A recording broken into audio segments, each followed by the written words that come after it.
Lauren is in the Honda Accord right beyond my truck with our 2 cats, but I can't get out and see her. The last guy who got out was shot in the legs and then run over by a tank. We set out yesterday from Gainesville, Florida, where Lauren had recently graduated from law school. We were moving to my home state of Maine to start a permanent life together. The drive was beautiful most of the way, and Lauren and I spent a lot of time on speakerphone with each other to comment on it. A couple of times we passed through rain, and once a really wild thunderstorm that lit up the whole sky for miles. And then about 8 hours ago, we hit a traffic jam on I-95 just outside of Lewiston, Maine.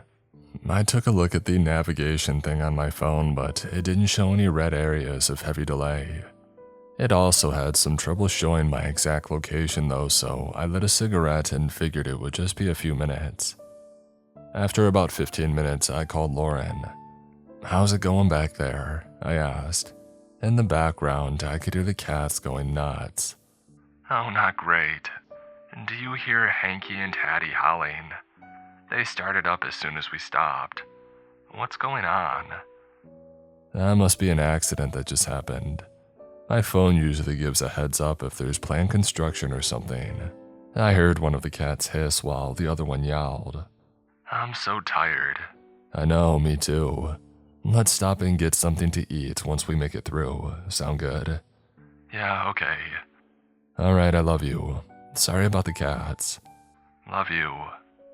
I hung up and tried to get something on the radio. I have a base model 2006 Toyota Tundra, so no aux jack, and the CD player had broken years ago. During the entire trip, I had been at the mercy of radio stations, and for the most part, they didn't do much for me other than create a general atmosphere of annoyance. Now though, I couldn't even keep the radio on. What wasn't warbling static was some kind of distorted robotic voice reading off a list of numbers and random words strung together. Across the whole radio band was the same thing. I couldn't take it, so I shut it off. I picked my phone back up and went to check Twitter. All I got was that game where you have to jump the dinosaur over cacti faster and faster, and then it gets dark out and the birds come. No internet. Finally, Twitter did half load, so there was some intermittent reception there, barely. After a half hour passed, I started to get antsy, and so did everybody else. People were sticking their heads out of the window to try and see what was going on, but it was no use. The line of cars seemed endless. A few people got out of their vehicles to try to get a better look. I got out too and started walking to Lauren's car. When I got halfway there, a voice cut into the air. It sounded like somebody shouting through a bullhorn. "Return immediately to your vehicles. No one is permitted to be outside. This is your only warning. If you do not heed it, there will be severe consequences." What the heck is going on? Some guy shouted, and he was standing a few car lengths in front of me. An instant later, he was down on the ground and not moving. I didn't see what happened exactly, but that was enough to make me hustle back to my truck. I tried calling Lauren again. When she answered, all that I could hear were broken flashes of the cat screaming and Lauren sounding scared and begging to know what was happening. "I don't know," I said, not sure that she could hear it.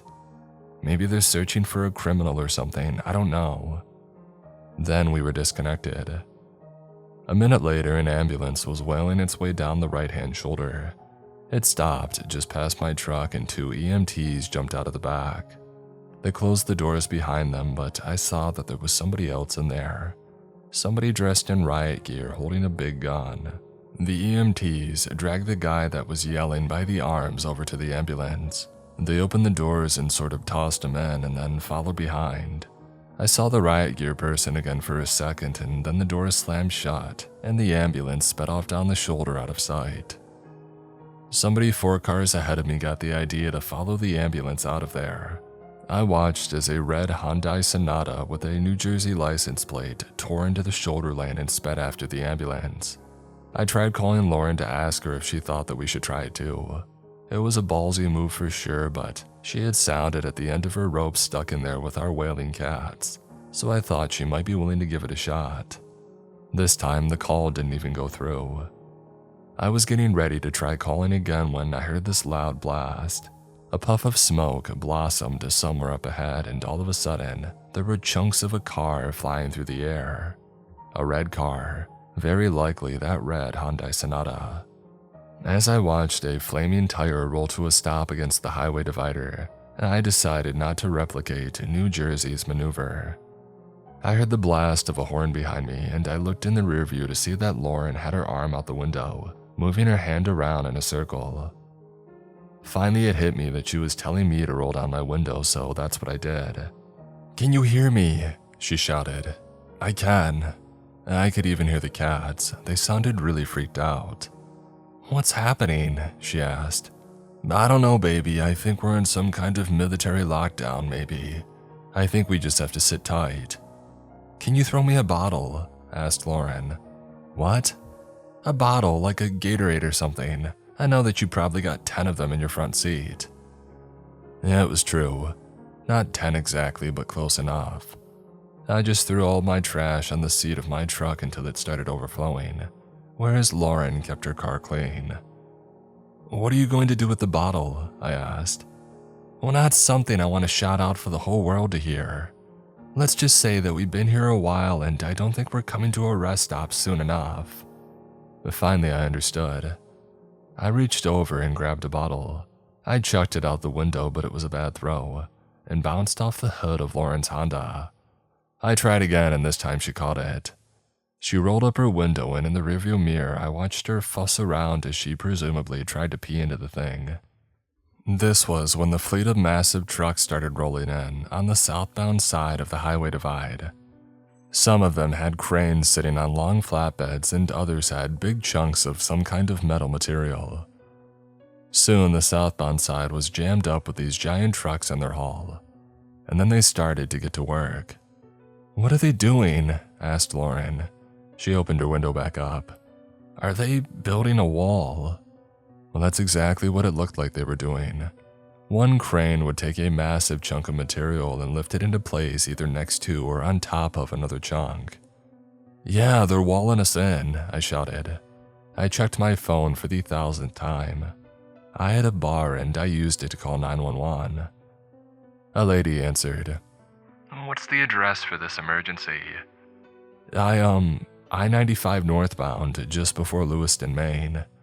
I forget the exit number we were coming up on. I'm sorry." "That's okay. What's the emergency?"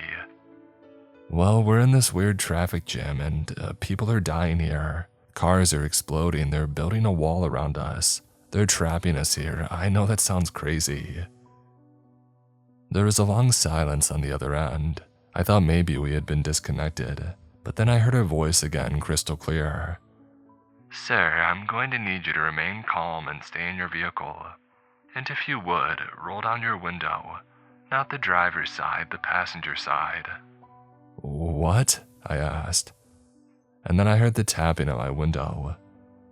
There was a lady cop standing there holding a cell phone up to her ear. My heart jumped up into my throat, and my instinct was to slam my foot on the gas pedal, but there was nowhere to go.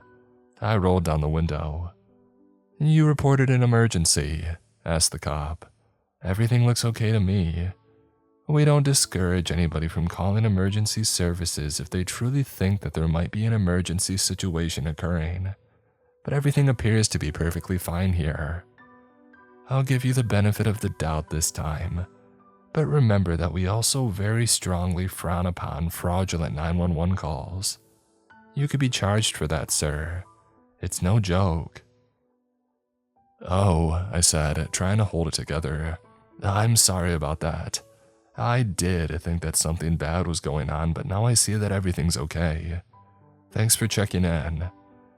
"It's no problem at all, sir," said the cop, smiling. "And remember, stay in your vehicle."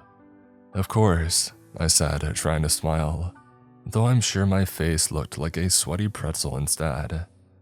The cop nodded and then walked off down the line of cars. I waited a few minutes and then I called out to Lauren. "I think we're screwed," I said. "I called 911 and that cop that was just here, she's the one who picked up. She said everything's fine, but it's not." God, said Lauren. What do we do? That's when the guy jumped out of his car and made a break for the wooded area to the right of the highway. And that's when they shot him in the legs. I heard him cry out and watched him hit the ground. I heard a loud, continuous rumble interspersed with snaps from the woods. And then I saw the tank. It didn't so much emerge from the woods as it destroyed the woods in its wake. Beyond it, I saw another enormous wall. We were walled in from 2 sides, and my guess was that we were walled in from 4 sides. The tank crushed the man like he was a very small ant. They're working on the roof now, and it's almost done. Once the roof is on, I have a feeling that I won't get any reception at all. Before that happens, I'm hoping for one more spike so that I can get this post out. I don't know if this is on the news or not. I thought it was just a traffic jam, so that's probably how they're playing it off. They probably have rerouted traffic around us by now. I don't know what this is, but there are now dozens of heavily armed people in riot gear going from car to car. Sometimes they drag somebody out and carry them screaming off to what remains of the wooded area, where they disappear from sight. They're almost at my truck now. I hope they skip me and Lauren. Oh God, I'm going to tell her that I love her. If this reaches you, I don't know what you can do, but please try to help us. I gripped the steering wheel with sweaty hands and stared straight ahead as a person dressed in full riot gear stepped up next to my truck, holding a huge gun. I didn't know what to do other than sit there frozen. I'm going to need to see your driver's license, sir. Please don't get smart and try anything or I will shoot you in the head. I lifted one hand from the steering wheel. There, on the seat next to me. My wallet, okay? The man nodded his helmet. We don't have all day now. Go ahead and get it. I fumbled around with one hand until I finally had it. I handed it over and he had a look. He kept looking at me and then back down at the license. And then he spoke into a radio clipped to his shoulder. 759 reporting in. I have located the gardener. Repeat, I have located the gardener. Confirm that assistance is en route. What? A strange, robotic voice replied. This is confirmation that assistance is en route. 759.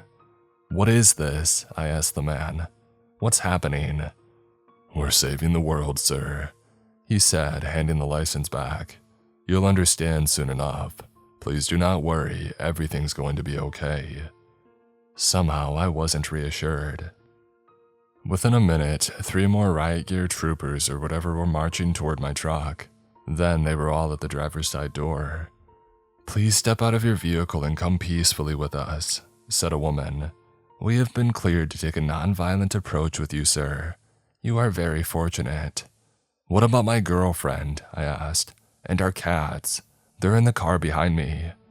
The woman turned her head and took a quick glance at Lauren.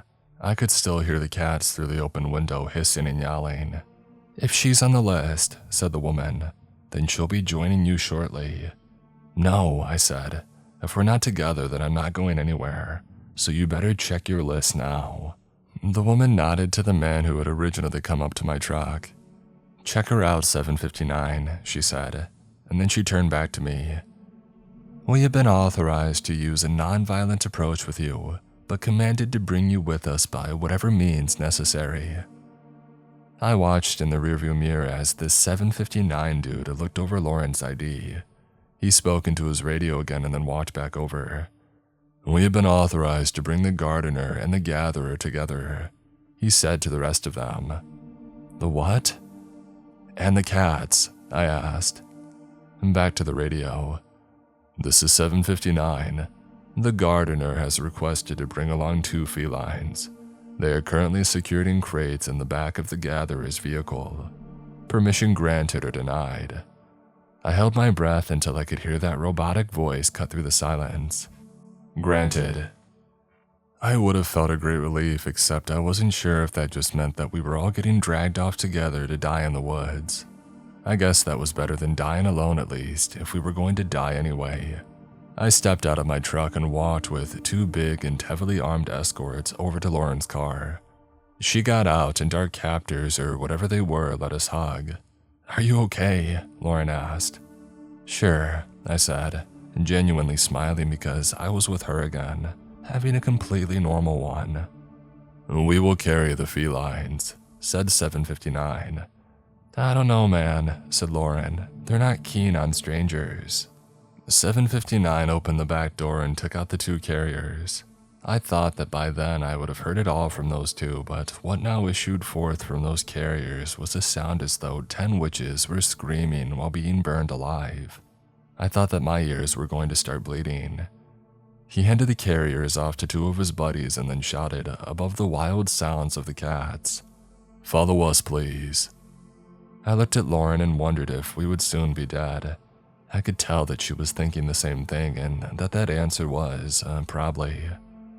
We walked in a procession with 759 leading the way, me right behind him, then a riot gear, then Lauren, and finally 2 riot gears, each holding a cat carrier.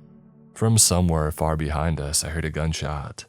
I winced and looked up, where the last of the massive metal roof tiles were being dropped into place. There was only a small square of open sky left. We walked silently through a short stretch of woods until we came to a group of people huddled together in a corner where one metal wall met another. There was another wall surrounding these people. Though not one of metal, it was a wall of riot gears, pointing their guns straight into the crowd. "You 2 will go and stand with the rest," said 759. "No matter what, do not move. If you move, you will die. We would strongly prefer that you didn't." "The cats," asked Lauren. "Can I have them?" "Shortly," said 759. "If you do as you're told." We went and stood where the others were crouched. The area smelled like sweat and piss and crap. People were sobbing and muttering in fear. One woman stood up and made a break for it. She put her head down and started running. I expected the guards to shoot her, but they didn't. "We tried to save her," said 759, "but we sadly can't save everyone. She's dead now. You'll see." And then I did see. I heard the rumble first, coming from above. I looked up and had half a second to process what a coincidence it was that we were standing under the one square of the roof that wasn't filled in yet. This was followed by another half a second in which it dawned on me that the roof was actually falling down, intact as one giant sheet of massively heavy metal. It did not take long for it to reach the ground.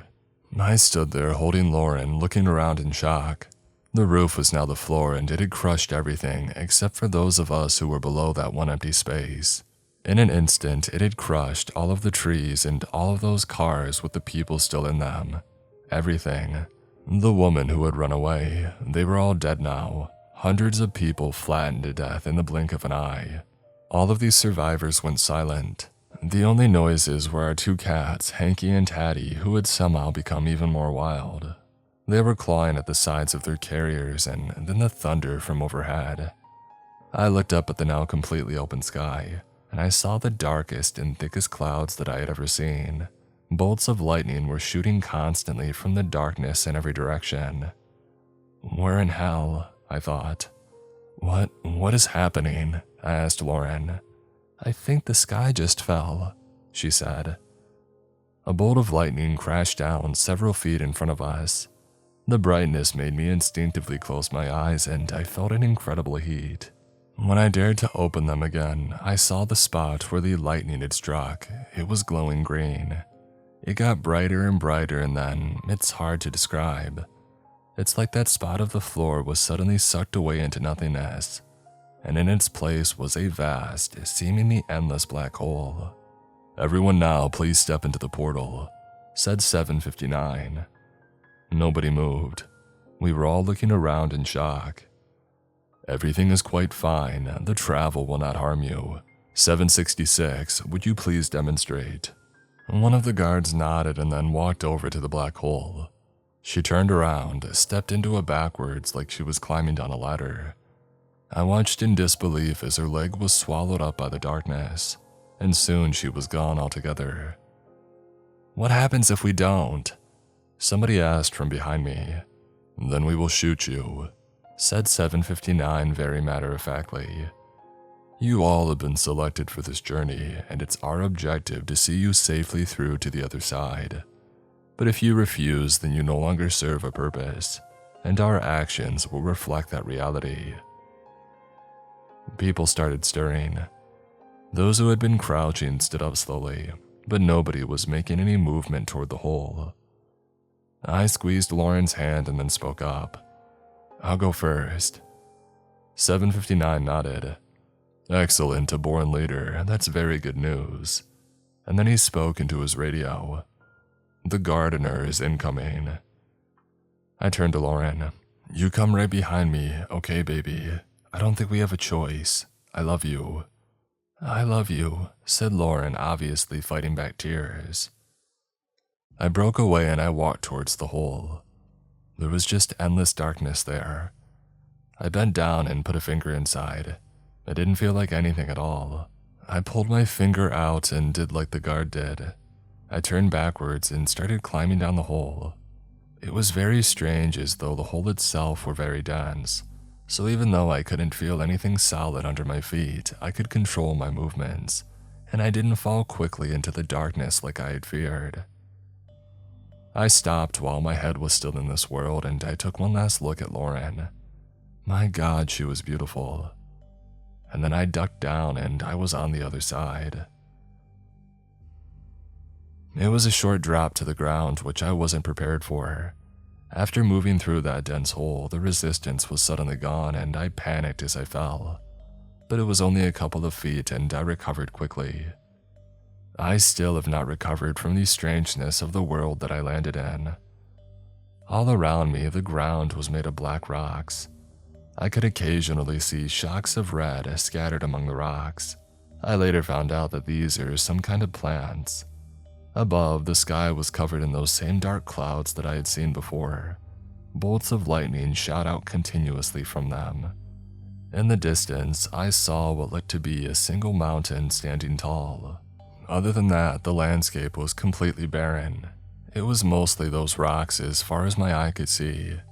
It instilled a sense of hopelessness right away that to a large degree hasn't left me since the moment that I've arrived here. There was a greeting party waiting for me, more of those people in their riot gear. "Welcome, gardener," said one. "We've been waiting for you." I saw Lauren's shoes starting to emerge from the black hole, which was floating about 10 feet above the ground. "What is this place? Why are you bringing us here, and why are you calling me the gardener?" "Oh, the professor will explain everything," said one of the guards. "Oh, right, of course, and here I was worried about things." "And who's the professor?" I asked. Lauren was in up to her waist now. "You'll see him soon enough," said a different guard. He pointed off to the massive mountain. "There." Great. I walked over and got ready to catch Lauren. I didn't want to grab her legs yet and freak her out. Finally, she emerged fully and dropped into my arms. "Hi," I said. "Not exactly the honeymoon we talked about, but I guess it'll have to do." Off in the distance, we heard something shriek. As soon as everyone was through the hole, including Hanky and Tatty, we set off together for the mountain. At first, we worried about our cats, but it turns out that there was no need. They're strangely calm here and have been walking along with us outside of their carriers. And they're not alone. I mean, there are other cats here. We'll be walking along and a cat will pass us by from the other direction, just nonchalantly swinging its tail. It's a very bizarre sight in this environment. But the cats and the red plants aren't the only things living here. We found that out on the first day. We were maybe halfway to the mountain when somebody in our group shouted out, "A snake! There in the rocks!" I looked down and for a moment it really did look like a snake until it arose. I saw it in a flash, but I'll never forget it, especially because I've seen many more since. Its body was skinny and scaly like a snake, but it had appendages. Its arms were black bones, as if taken from a human skeleton and then scorched in hellfire. They were the same color as the rocks, which made them blend in when the monsters slithered around on the ground to sneak up on us. At the end of those bone arms were long and sharp claws. These now tore into the person who had cried out, slicing her up into a pulpy mess in an instant. I didn't see the head that time because there really isn't a head. It's more like where the head should be is just this undulating gas, like when pavement gets really hot. It's like there's something there that you can't quite see. The monster picked up the dead woman and scampered off with her, as our guards fired off dozens of rounds. It was no good. The thing got far enough away and disappeared with the corpse, even though there was nothing to disappear behind. They travel in the ground, crawling through the rocks, and somehow manage to drag their victims down there too. You have to hit them in the heart, said 759. The good news is that they have 3 of them. We started with 43 people in our group, not counting the guards. We're down to 20. Not all of the dead have been claimed by monsters. Some have simply dropped from exhaustion. The mountain is steep and there isn't much that we can do to help them. We're given periods of rest, but not long. Instead of water, they give us something that seems to keep us going. It tastes very bitter, almost like drinking straight lime juice, but more metallic. After we drink it, we don't need to eat or hydrate or sleep. I have seen a few lucky people doze off for a bit, but most of us are on full alert all the time. It took us a full day to reach the foot of the mountain, which is somehow just more black rocks piled on top of each other, and we've been climbing for 3 days now. There is never any change in the sky. No sun, no moon, just dark clouds, constantly spitting out bolts of electricity. The only way that I can mark the passage of time is by looking at my phone, which somehow has full battery life despite being on the verge of dying before we stepped into the hole. I have checked my mysteriously charged phone 1,000,000 times for service. Most of the time there is none. In fact, most of the time there is only a string of numbers running across the screen. But sometimes I do get reception. I've been able to listen to 27 voicemails from worried friends and family, but I haven't been able to make any calls. Sometimes I can access certain websites. I don't know why, but I've found that the internet works in a limited way when one of our cats is curled up on my lap, nudging the phone with his or her chin. There is some kind of deal with cats in the hellscape that we find ourselves in now. I wish I could tell you more. I wish I knew more. For now, though, we're getting ready to march again, up the mountain to see the professor. It feels like we've been doing this for years, but I know it's only been a few days.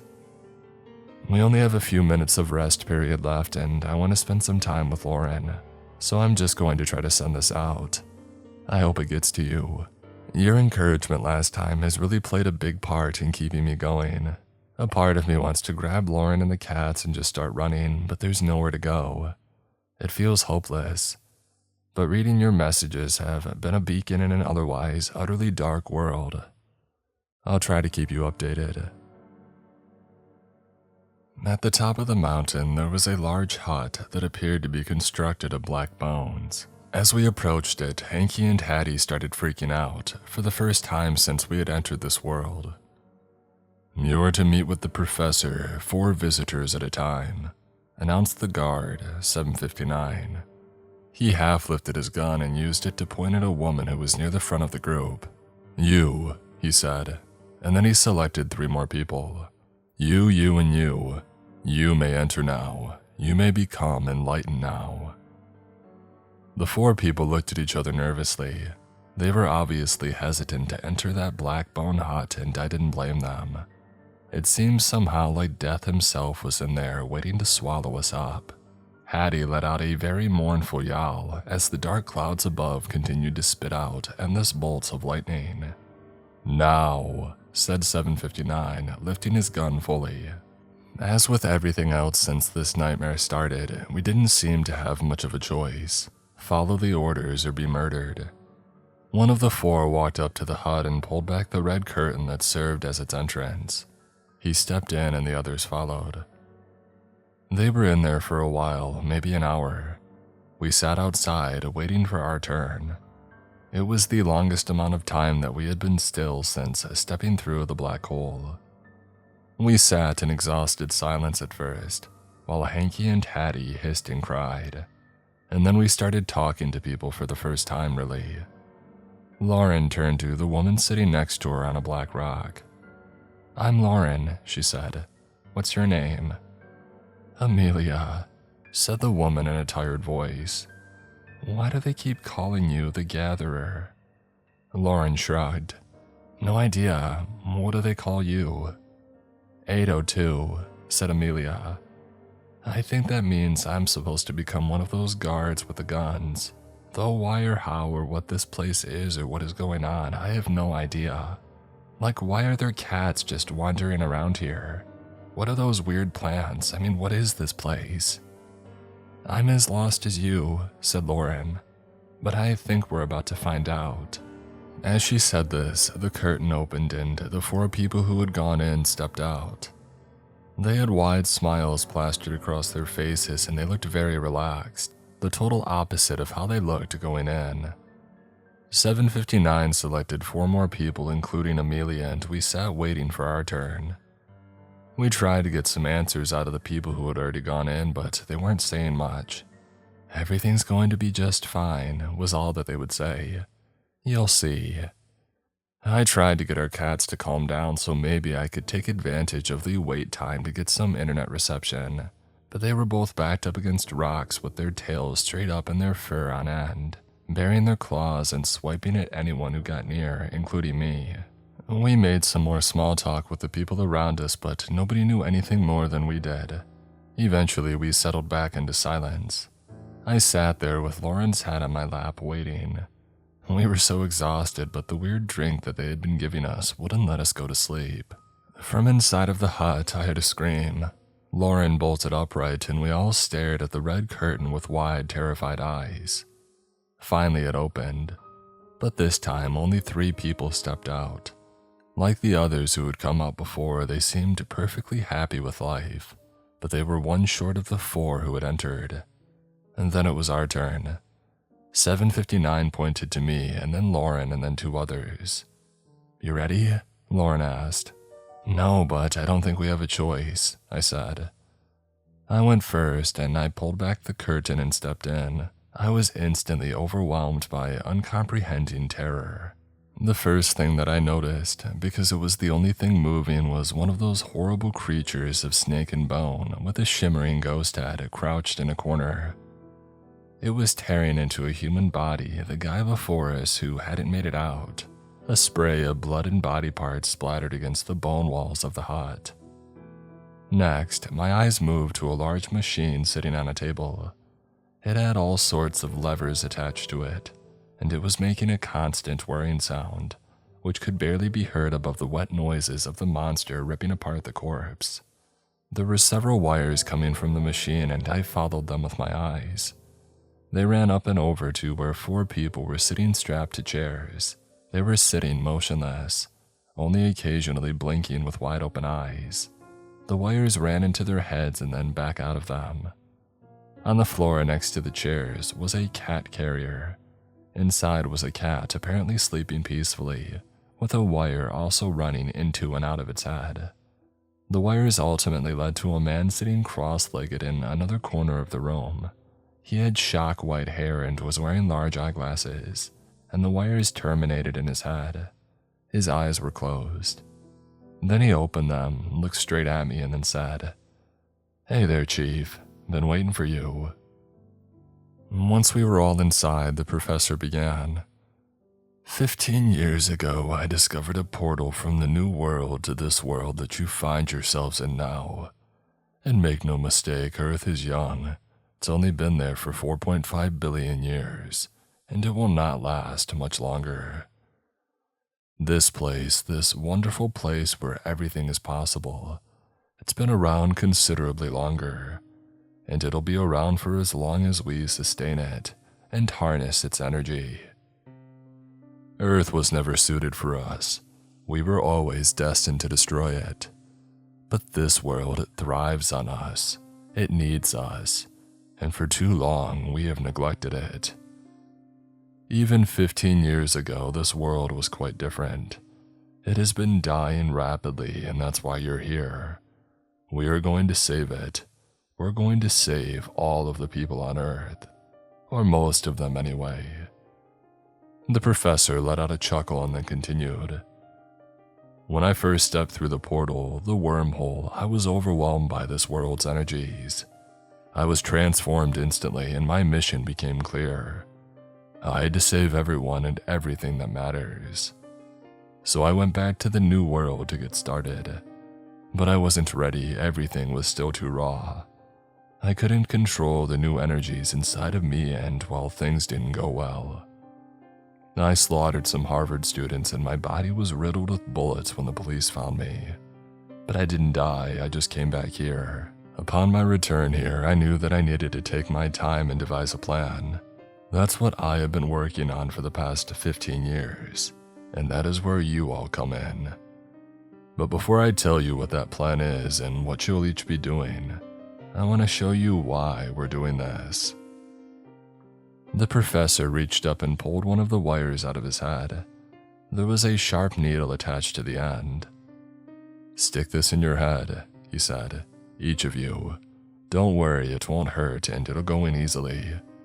And what you'll see next is what this world once was and will be again, with your hard work." None of us in the room were eager to jam a wire into our heads, but I got motivated when I looked back over to the corner where the snake bone monster was at. It had finished its work and it was now standing up over a puddle of blood and pulp, presumably watching us. "Okay," I said. I walked up to the professor, took the wire, and jammed it into my head. I felt warmth rush over me and a mounting feeling of deep peace and even deeper joy. Everything was all right. Everything was always going to be all right forever. I looked around and I was in the middle of a green field. Up ahead was a massive waterfall with a rainbow appearing in its midst. And then I heard them. Children laughing in pure delight. I turned around and saw hundreds of people in the field then, all smiling and playing and holding hands. Behind the people was a grove of trees, ripe with bright and colorful fruit. And then I was lifting off the ground like I was flying, getting higher and higher. I felt someone squeeze my hand and I looked over to see Lauren. She was smiling in the sunlight, looking drop-dead gorgeous. We kept rising and I looked down. I could see the whole world. It was full of beautiful landscapes, and somehow I could see the people there too, although they should have looked like specks of dust. They were all so happy. There was no misery there, no poverty, no starvation, no strife, no murder. Everything was good and easy, and everything was provided for. Everybody loved each other. It was the most beautiful thing that I had ever seen or felt. It was perfect in a way that's beyond description. Suddenly, I was standing back in the bone hut staring at the professor. He had pulled the wire out of my head. "I'm pretty good, huh, Chief?" he asked. And then he pulled the wires out of Lauren and the two others. "We can have that again, and we can bring everybody from Earth here so that they're not stuck on a doomed planet. We can make a new home that will last as long as we sustain it." "How?" I asked. "You're the gardener," said the professor. "Those red plants you see every now and then, those are what give this world its energy. We need more of them and you're going to tend to them." "I've never planted anything in my life," I said. "I don't know anything about it." "Oh, you're underselling yourself," said the professor. "Your hands, they're glowing green, you can't see that." "Oh no, of course not, you're not ready. But you'll know what to do, and you already have plenty of work to do. By my count, there are already 23 human hearts here to plant." The professor looked over to the corner where the monster had torn apart the man. "Oh, my mistake. 24. Outside, we heard a sudden burst of gunfire. "Make that 32, said the professor. I struggled to grasp just what was going on. It was overwhelming, all of it. "The plants are human hearts?" I asked, torn between horror and amazement. "Now you've got it, Chief," said the professor, smiling. "And the better, more virtuous the person, the more energy that her heart plant will release into the world." The professor turned to the woman who came in with us.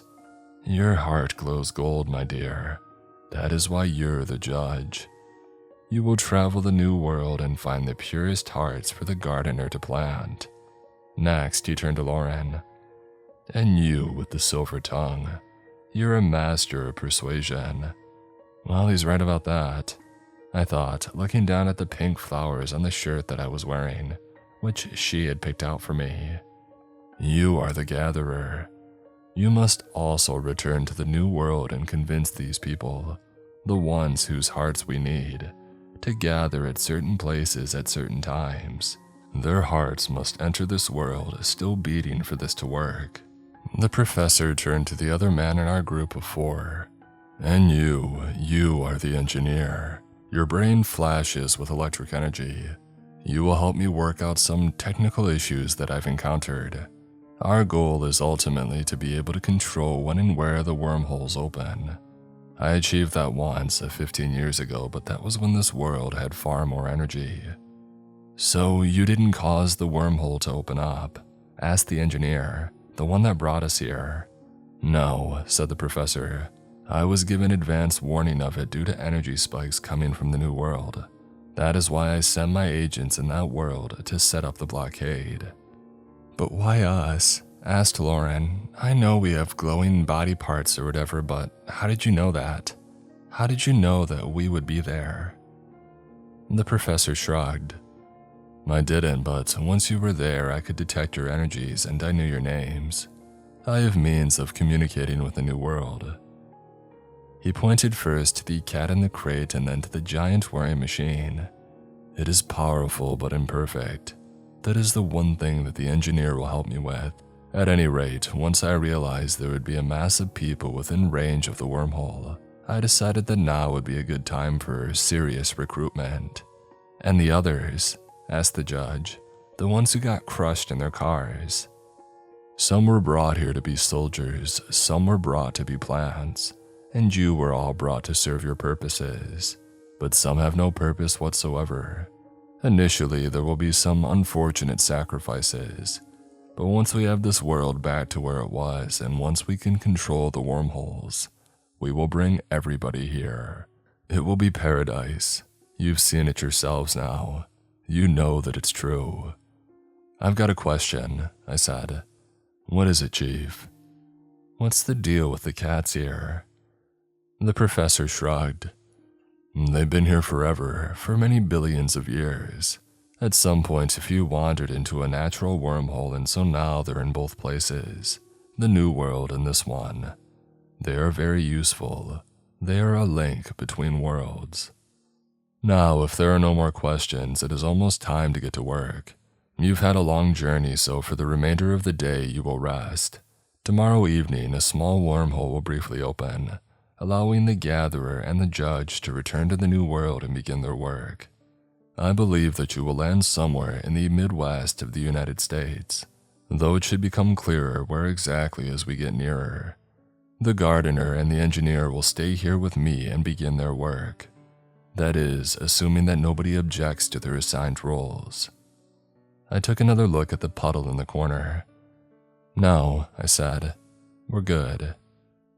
Once we were outside again, the guards led us past the bodies that they had gunned down and over the peak of the mountain. There on the other side was a large plateau that held an incredible oasis.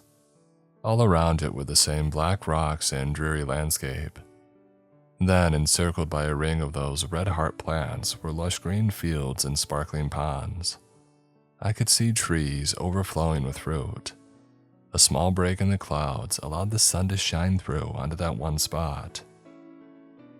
As soon as we were away from the bone hut, Hanky and Hattie settled back down. We walked as a group to the oasis where several huts were waiting for us. These ones weren't made of those black bones. Soon, said 759, waving his hand in front of him. The whole world will be like this.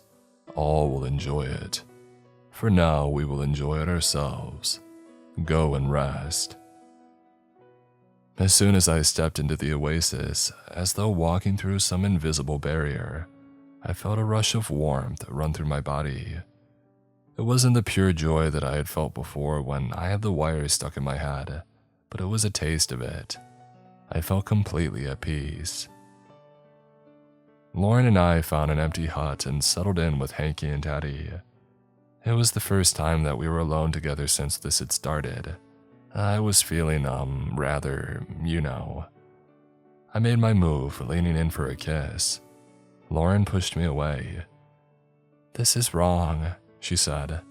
"I'm not in the mood," I asked, disappointed. "That's okay, we can rest first." "I am in the mood," said Lauren, "and that's part of what's so wrong about it. I feel so good, but I shouldn't. Not after everything that's happened. Babe, all of those people were crushed like ants in their cars. That one guy fed to the monster. Those people gunned down outside the hut. And now we're supposed to go along collecting human hearts to grow into heart plants. This is wrong. I mean, all of this is just so wrong." I felt a twitch of a bad feeling trying to fight its way into me. "But we can bring everybody here, eventually," I said. "I'm not so sure about that," said Lauren. "I'm not so sure the professor is telling us the whole truth. Remember the way that Hanky and Taddy were freaking out as soon as we got within 50 feet of him? We should take that as a warning. They know things that we don't. But we're here now, in this paradise. You can feel it, right? You can see it. We can make the whole world like this and even better. You saw what I saw there in the professor's hut. You know what it would be like. Even if it is true, how many people do we have to kill to make it happen? And good people too. The more virtuous, the better, the professor said. How many heart plants will it take? He never said. 1,000, 1,000,000, 1,000,000,000, all of the time. And how many will get to enjoy this new world if that's really what will happen? It's wrong all the way around. This isn't how things are supposed to be. I know that you can feel it." I could. It's what I had been feeling all along until I stepped into the oasis, when that voice inside me died and the warmth replaced it. I concentrated. "Okay," I said. "What do we do? If we don't follow orders, the professor will have us killed. One way or another, and they'll go on without us anyway." Lauren reached down and gave Hattie a scratch under her chin. "Then we'll have to kill the professor," she said. "And does anybody have any ideas on how we can do that? Because I can see zero chance of it happening and I'm scared as heck about it, but I know that we have to try. And I feel like we only have until tomorrow when the wormhole opens, and Lauren is supposed to go through while I stay here. God, I'm scared." When I was a kid, I watched my best friend die. There was a stream in the middle of the woods behind my house. It marked my parents' property line. Then on the other side of the stream was an old tree house. I didn't know who put it there, but I never saw anybody else come near it. So Silas and I claimed it as our own. It was in rough shape when we had found it, but it had good bones, and over the years we patched in rotten parts with bits of wood from Dad's workshop. Each summer, Silas would come over nearly every day and we would go to that treehouse. We had all sorts of forbidden things there, stashed in an airtight plastic bin. A pint of whiskey, a pack of smokes, a few of my dad's old Playboys, things like that. We would work on repairing the treehouse, taking breaks now and then to look through the artifacts from the strange alien world of adults, and make up stories. One year when we were 12, we got a late start. I went on a 2-week vacation with my family right after school was over, and by the time that I got back, spring was in full bloom. By the time we finally got to work, the path back to the treehouse was overgrown and we had to spend a couple of days clearing it with old dull Army-Navy store machetes. When we did make it back, we saw that there were a few new spots of rot, but otherwise it looked in good shape. We decided that we would make the repairs later because we were eager to make up for lost time. We wanted to get back to the enclosure of the treehouse, to our world. I started climbing the ladder. "Careful," said Silas from below. "That next step looks rotten." I saw that he was right, so I skipped that step and finally made it to the top. I unlatched the door, pushed it open, and stepped inside, feeling that thrill of having something that nobody else in the world has or even knows about. A minute later, I saw Silas's head appear, and then he was all the way up on the platform outside the treehouse. He was smiling, and then suddenly he was screaming, clutching his neck, running inside and slamming the door behind him. He swatted wildly at his neck, his eyes wide with fear, and he cried out in pain. "What's wrong?" I shouted. "Something stung me, but I think I got it. It hurt." And then we heard it through the door, the buzz of an angry swarm of hornets. "Oh crap," I said. "There's got to be a nest around here, and they sound mad. What do we do?" Silas wiped his eyes dry where a few tears had formed. "Well, they can't get us in here. They'll go away after a while. Then we sneak past them, get some spray, and we nuke them." But he was wrong. They could get us in there. I don't know how exactly they got in, but they got in. Before we knew what was happening, we were both covered in hornets. I twisted in pain from dozens of stings, unable to escape and unable to think. I saw Silas stagger back, and then he was up against a rotten section of the wall, and then the wall collapsed and he was falling down. I ran to the opening that Silas's body had created and I jumped. I landed on my feet a few yards beyond Silas. His head was resting on a rock with a stream of blood forming, and his neck was bent at an odd angle. He wasn't moving. I had lost some of the hornets in my jump, but still others were crawling on me, jamming their stingers into my flesh. "Silas!" I screamed, but I knew that he was dead. "Come on, man, run!" I ran in unbelievable pain through the woods, back to my house with tears and snot streaming down my face. I kept imagining a swarm of hornets following me. And for many years afterwards, I would have nightmares about them. I would see one slip in through the crack under my bedroom door, then another, and then dozens, hundreds, even thousands. The door would swing open and Silas would be there, dead, but still somehow standing, covered in hornets. Lauren and I are back on planet Earth. We didn't kill the professor. He's still there in that horrible world with his minions, and he is pissed, with the fury of 10 billion hornets from hell. We decided to talk to the judge first. We found her sitting under a tree, thoughtfully chewing on a green fruit, the juices dripping down her chin. All around us, people were walking in the sunlight holding hands. Some of them were still in their riot gear. It was a very strange sight. "Mind if we join you?" asked Lauren. "Sure," said the judge.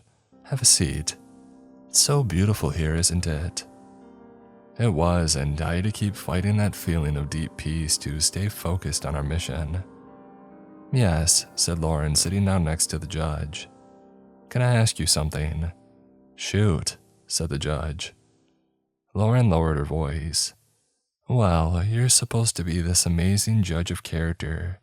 So, what do you think of the professor?" The judge frowned. "What do you think of the professor?" she asked. I started to get nervous.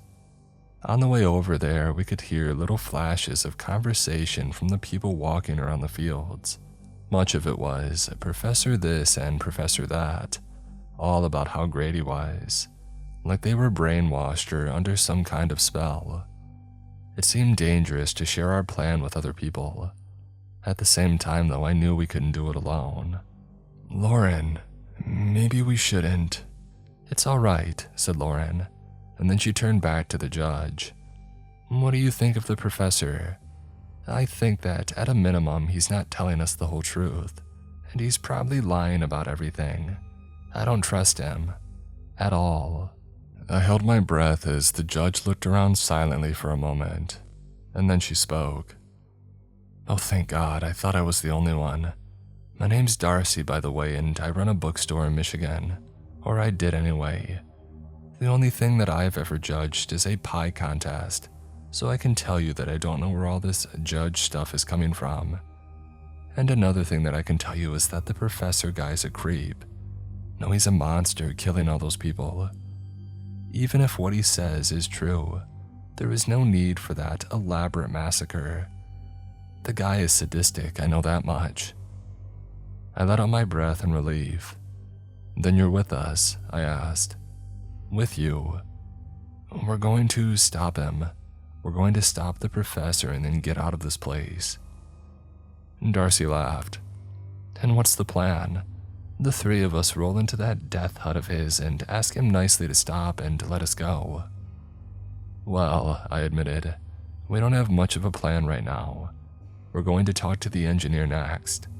I would like to get one of the guards on our side, but I think their brains are too fried. I think maybe they got a special treatment from the professor that we didn't get. But what matters is that you're with us, said Lauren, that you understand what has to be done. Darcy nodded. Good, said Lauren, standing up. She pointed across the field to our hut. We'll gather as many as we can and meet at that hut at midnight. You'll be there. Darcy nodded again, and then she reached down, picked a fruit off the ground, and tossed it to Lauren. Here, she said. Tastes awful, but I think it's what they make those drinks from. It'll give you energy and keep you alert. You'll need that. Thanks, I said, and we headed off to find the engineer. We tried several huts before finding him. He swung the curtain open, and there he was standing completely naked with a huge grin on his face. Hey, he said, the gatherer and the gardener. Come in, come in. You guys want to do a four-way? I got one of those guard chicks in the bathroom taking a shower. I bet she'll be good to go when she comes out. We've already been at it like 3 times. This place rules. Lauren, I said. It's okay, she said to me before addressing the engineer. We need your help. Yeah, sure, what do you need? What do you think about the professor? Oh, the professor, yeah, that guy's cool. Look, in that other place, the New World or whatever, I was a mechanic. A car mechanic. Wasn't a bad life as far as lives go over there, but listen, I haven't been laid in about a year. Now it's like it's throwing itself at me over here. I'm some kind of big shot, I guess. You guys too. Everybody's talking about how great we all are. Doesn't it bother you? Asked Lauren. All those people that died, all those people we're supposed to kill. The engineer shrugged. Sucks to be them. Some guys get all the luck. Looks like this time we're those guys. Lauren, we should go. Before she could respond, the curtain to the bathroom slid open and there was a naked woman dripping wet standing there. I recognized her, Amelia, now guard 802. She was the one that we had talked to before going in to see the professor. Whatever you're thinking of doing, don't, said Amelia. Huh? Said the engineer. So you're not into a four-way. I thought for sure that you would be. They're planning something, said Amelia. They're plotting against the professor. And then she turned to Lauren. This is your only warning. We need your help, said Lauren. Whatever he did to you somewhere deep down, you have to know that this isn't right. I mean any of it. You're not a killer, Amelia, but that's what he would have you do. My name is 802, said Amelia. You had better leave now, and if I so much as catch another whiff of this, you'll be dead. I don't care how important you are. No one is more important than the professor. Think it over, said Lauren. Search your heart, and if you do that and find what I know is there, we'll be meeting at... Lauren, I said, drop it. We'll be meeting at our hut near the fish pond at midnight. Let's go now, I said. So, no four-way then? Asked the engineer. A bit after midnight, Lauren and I sat alone in our hut with Hanky and Hattie sleeping on the bed. Nobody had showed. Maybe the professor is telling the truth, I said half-heartedly. Maybe this really is for the best. Maybe not for everybody, but for enough people that it's justified. We sat in silence for a minute, and then Lauren spoke up, seeming so sad and tired. We'll have to do it ourselves. I frowned. And how are we going to do that? How are we going to take on the professor and his pet monster? And all the guards who were now no doubt watching us like hawks after your little chat back there with Amelia. Oh, sorry, 802. How? I'll tell you what I would do, said a voice from the doorway. I looked up in shock to see the engineer. I would blow up that machine thingy that he's got everything hooked up to. Seems like the engine of this whole operation. Name's Jeff, by the way. You came, said Lauren, standing up and giving him a hug. Thankfully, he was wearing some clothes now. And then we put several bullets in his brain, said a voice from behind Jeff. It was Amelia, and she was, in fact, holding several guns. "And you," said Lauren, "you searched your heart." Sort of," said Amelia. "And Jeff and I were getting some outdoor exercise when we saw it. Those plants, they're not really plants, or they are, but then they turn into something else. They turn into those monsters, the headless ones with these snake bodies and the black bone arms and legs. That's what the professor is up to. I don't know why, but he's raising an army of those things, and it can't be for anything good." "Yeah, pretty messed up stuff," said Jeff, and gave me the heebie-jeebies. I couldn't even finish after I saw it happen, just sort of dead in the water at that point. The curtain to the hut slid open one more time. Sorry I'm late," said Darcy. "So what's the plan?" The room fell silent except for these snores coming from Hattie as we thought it over.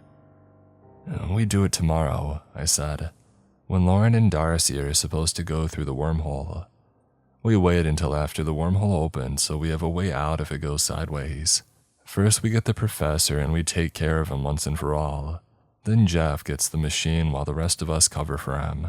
I don't know what it is, but I don't think we want to leave it behind. And then we get out of here." It sounded almost easy when I said it like that. The next evening, we were gathered together again in the professor's bone hut. As before, there was the machine sitting on a table, wired up to 4 people strapped to chairs, and then the cat, and finally the professor. A few guards were in there with us, including 759, who had been with us since the traffic jam, and 802, our woman on the inside. And the monster, the headless snake-bone monster, was in there as well. I felt the pistol pressed up against my tailbone and prayed that it didn't make a visible bulge. "In a few moments," began the professor, "the wormhole will appear 3 feet to my right. To clarify, and because I believe in full transparency, I am able to predict where the wormhole will open in this world with 100% accuracy far in advance. That is why I chose to construct my hut here. I have been planning this for some time, and to where the hole will open on the other side, that is less clear, but I have narrowed it down to somewhere in New Mexico." I looked over at the engineer, Jeff. He was trying to act casual, leaning against the machine, but he looked obvious to me. Sweat was pouring down his face. The professor went on. "It is imperative that we do this now. The gatherer and the judge will make their way to the new world, accompanied by the present guards. I do wish that I had more time to brief you, but the next wormhole will not open for some time, and our work here is urgent. You will learn your roles as you go. There's nothing to it really, and I know that you'll all catch on in no time." The first person in the row of chairs began to shake, at first gently and then more violently. "It is beginning," said the professor. "Wait," said Lauren. "I want to say goodbye to my cats first. They're just outside." That wasn't any secret. We could all hear them wailing away. "The gardener and I have decided that they will stay here, so that at least he can send messages to me." The professor shrugged. "That is fine, but please hurry. And there's no need to worry about communication, as we have implemented a very sophisticated system. But I agree that the cats will likely feel more at home here." "I'll be right back," said Lauren. And that was the signal, or it was supposed to be. "Wait," said Darcy. I saw Lauren shoot her a panicked look. This wasn't the plan. My heart was up in my throat as I reached behind me for my pistol. The second person in the line of chairs started to shake as the first person gushed blood from his nose. "They're going to try to kill you, Professor," said Darcy. She sold us out. At once, the 7 guards in the room raised their guns and pointed them at various people, including me and Lauren. Amelia played along. "Oh, is that so?" asked the professor, grinning. "Who was planning on killing me?" He looked at me first. "Say it ain't so, Chief." Darcy opened her mouth to speak, but then there was a bang and a mist of blood sprayed from the side of her head. She dropped to the ground. And then there were 6 guns pointed at Amelia, who had fired the shot. 802, said the professor, shaking his head. "Oh, that's too bad. You would have made a fine soldier, but I may let you live yet." Tell me who else was planning on killing me. The idea is laughable, but it can't go unpunished. Just me, said Amelia. What you're doing, I've seen it. I've seen what those plants turn into. They turn into them. She pointed at the monster in the corner. You lied, to me and everyone else. I had my hand behind my back on the grip of the gun. I didn't know what to do. Is that true? Asked Lauren in an amazingly calm voice. Is that why you would have me gathering pure hearts for you? To turn them into monsters? Why? $7.99, said the professor. Shoot 802. There was a gunshot and then Amelia was dead. Have you been lying to us? Lauren pressed. All of us, your soldiers too. Have you told them what you're doing? The third person in the line of chairs started to shake. It's not a lie, said the professor. If you do as I say, you'll know glories unlike you can possibly imagine, my dear. Do the plants turn into monsters? Asked Lauren. She was in litigation mode. She had the professor up on the stand. I just hoped it would work. They're not monsters, Gatherer. They're beautiful. But that's what you're doing, right? Raising an army of them. What are you going to do with that army? The fourth person in the line of chairs started to shake as the previous three bled profusely from their noses. The professor sighed. I'm going to take over the world, he said. We are going to take over the world, not this miserable world that we're in now with its empty parlor tricks. Earth, the real deal. We will rule over it justly for the first time since it came into existence.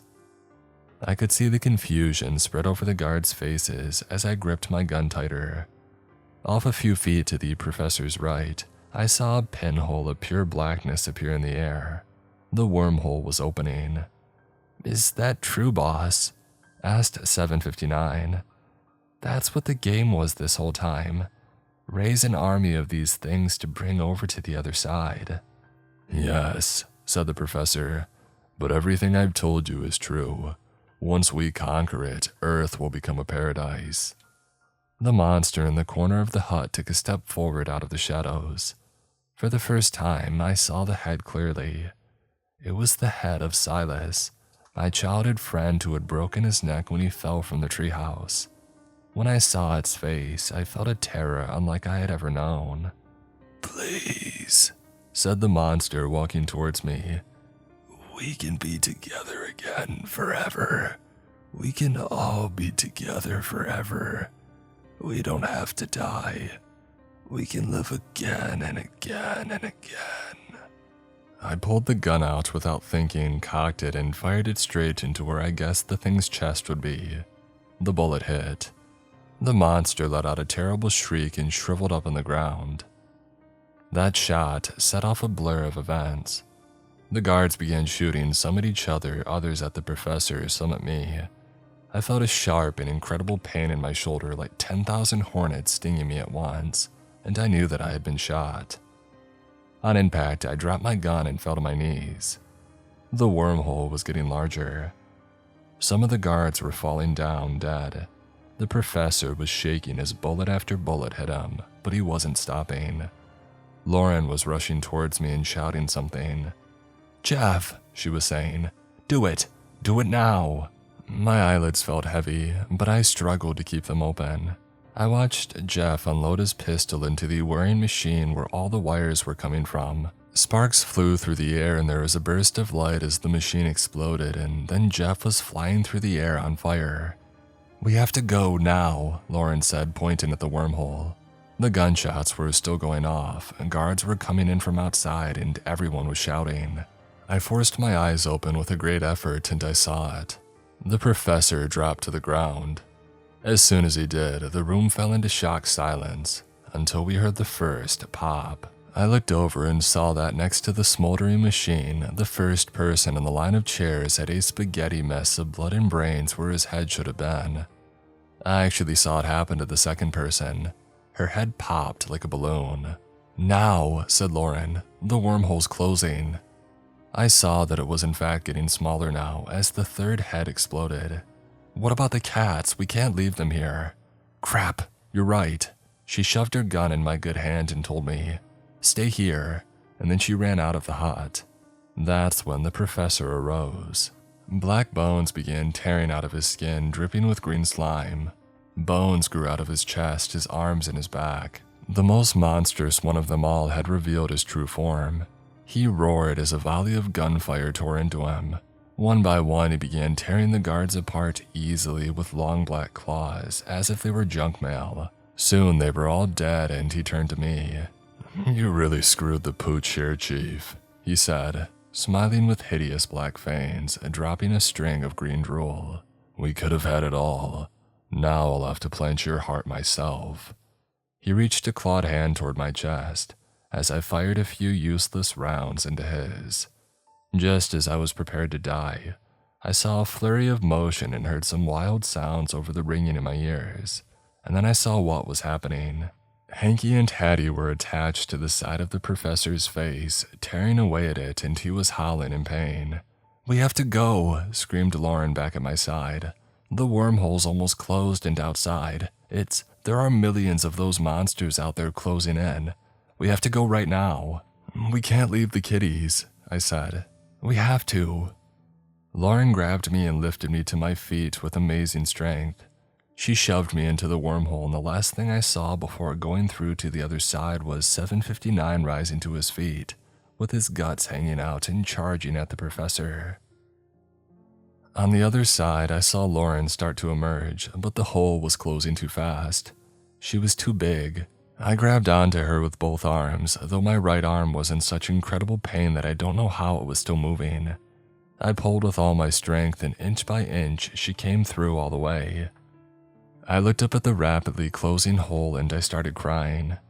Hanky and Hattie. The hole was about the size of a watermelon now. There was nothing that could be done. And then a ball of fur emerged from it, gripped by a human hand. The hand had a tattoo on it. 759. The fur ball dropped to the ground, and it was followed quickly by a second one. And then the hand was gone, and so was the wormhole. I'm at a hospital somewhere in New Mexico right now, recovering from my gunshot wound. Lauren is at a nearby hotel with our cats. I'm so grateful that we all made it out, but I can't stop thinking about those who didn't. And my nightmares have taken a different shape. I'm back in my childhood room, and there, like before, is a hornet coming in under the door, and then thousands of them.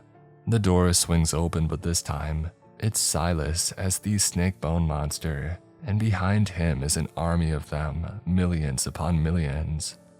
I feel something behind me and I whip my head around. It's the professor in his monstrous, unholy form.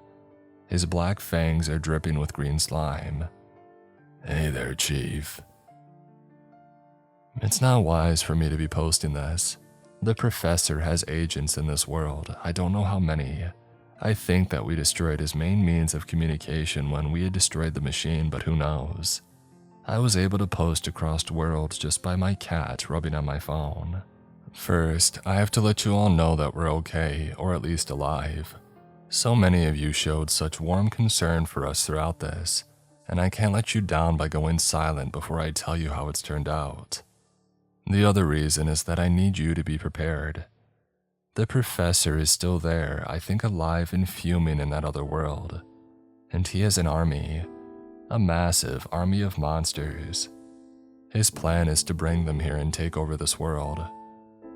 We have slowed him down, I think, but we haven't stopped him. Thank you all. If I find out anything major, I'll update again. But until then, take care.